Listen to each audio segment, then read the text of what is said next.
Thank you for tuning in to MacroView Television, and welcome to another brand new edition of the Taiwan Outlook, the program that presents Taiwan to the world. I'm your host, Rick Wu.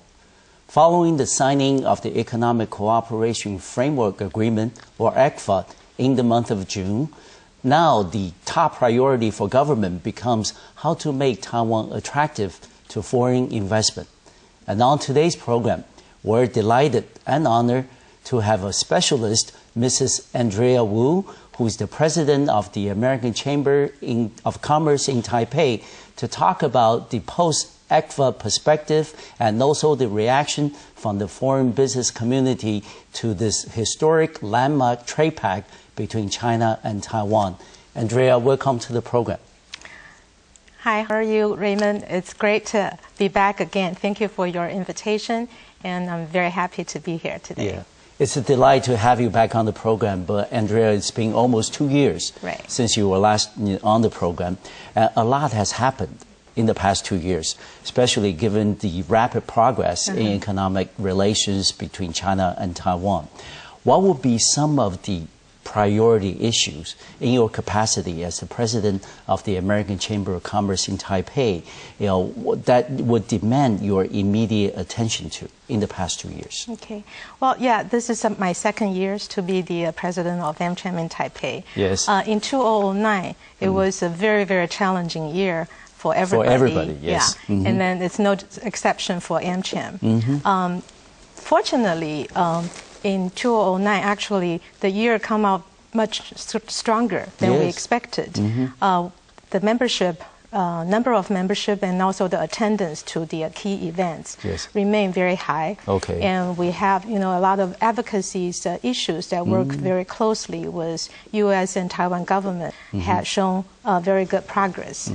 And so in 2010, our main we want to build on the success that we accumulate from 2009. Exactly. So we want to work representing the chamber members and continues to work with the government and looking for ways to improve the business environment in Taiwan. And also, offer a platform to our members to offer them extensive networking and fun activities to our members. Exactly. Yeah.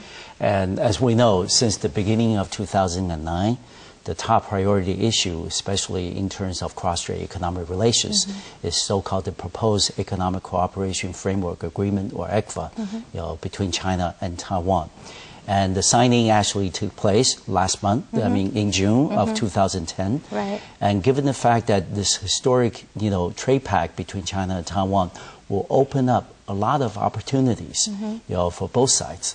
What's the general position of AmCham in Taipei regarding ECFA, between China and Taiwan? Sure. We consider ECFA a very, very important step for Taiwan to strengthen its economic competitiveness. Yes. And both regionally and globally. And potentially, I think it will increase Taiwan's attractiveness to foreign or domestic investor alike. Yes. Okay. Many people ask AmCham how many companies going to invest in Taiwan, or what type of company will invest in Taiwan. And we think it's too early to tell right now. Yes. Because when it comes to investment, most of the company it's a very serious evaluation. Of course. They will review different factors.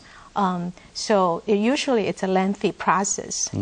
But at least I think this ECFA will bring abundant new opportunities for Taiwan. And I think the multinational companies and also the research institute is going to take a fresh look to Taiwan and explore, what are the new opportunities that lies here. Yes. Yeah.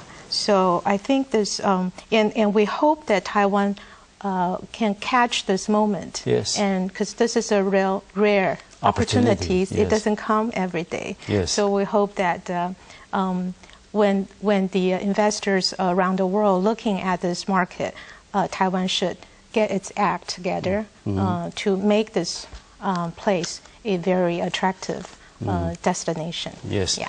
And if we look back in cross-strait economic relations, certainly in the last 2 years since President Ma Ying-jeou came into office, there's been a lot of progress. If we look at the first stage, maybe like in the middle of 2008 to the end of 2008, that was the time when we had the establishment of direct air link and also the incoming mainland tourists from China. And if we look at the second stage, which was from the beginning of 2009 to about middle of 2010, this would be the period of ECFA, from its original inception, to the actual signing, and hopefully in the next month or two, that we can have it ratified by the legislative yuan and have it implemented before the end of the year in 2010. Given the fact there's been that tremendous progress, especially in economic domain, between the two sides, how would the improved relations between China and Taiwan impact the businesses of members at AmCham in Taipei?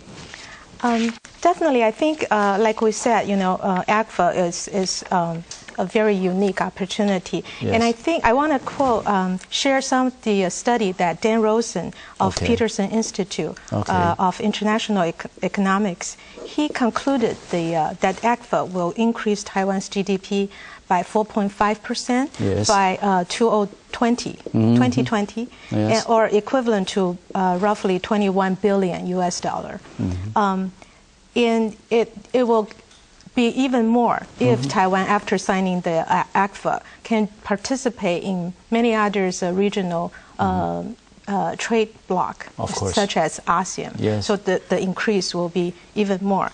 So, but I think AmCham published the white paper, 2010 white paper, on June 30th. Yes.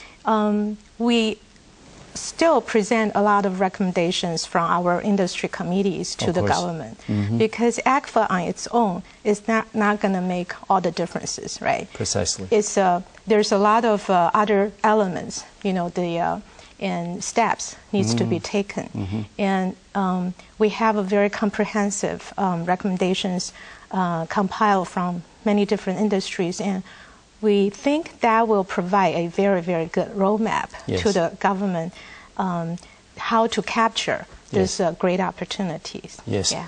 As we know, we live in a globalized community today, and because of that, regional economic integration has been taking place around Taiwan for many years. Right. Given the fact that starting January 1st this year, ASEAN plus China, as the free trade area has become a reality. And given the fact that we just recently signed the ECFA with China, and one of the justifications from from President Ma and the government is the fact that with the signing of ECFA, that we can accelerate the efforts at signing other FTA, the free trade agreements, with neighboring economies.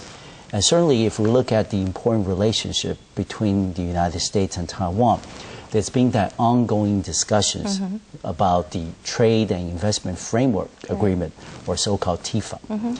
How would you think by the signing, after the signing of ECFA, how would the TIFA negotiation or discussions, in the coming months, would it, likely to accelerate? Or would this be the perfect time for Washington and Taipei to sit down to discuss how to integrate the two sides' economy even further? Exactly. I think AmCham has been very vocally supporting the early resumption of TIFA. Yes. And we were very disappointed that U.S. and Taiwan economic relations have been disrupted in the past many years. The TIFA talk usually is conducted annually, but it has been suspended since 2007. So in the past 3 years, we didn't have any TIFA dialogue.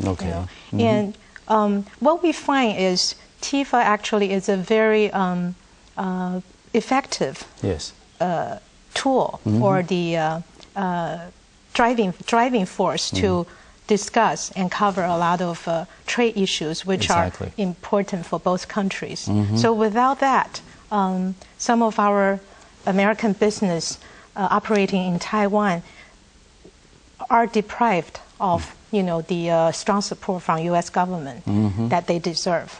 So we've been telling officials in Washington, and we urge the U.S. government to look for scheduling an early resumption of TIFA as soon as possible. Yes. At this moment, we don't have any date. We don't know anything, but I know some of the preparation work is being done.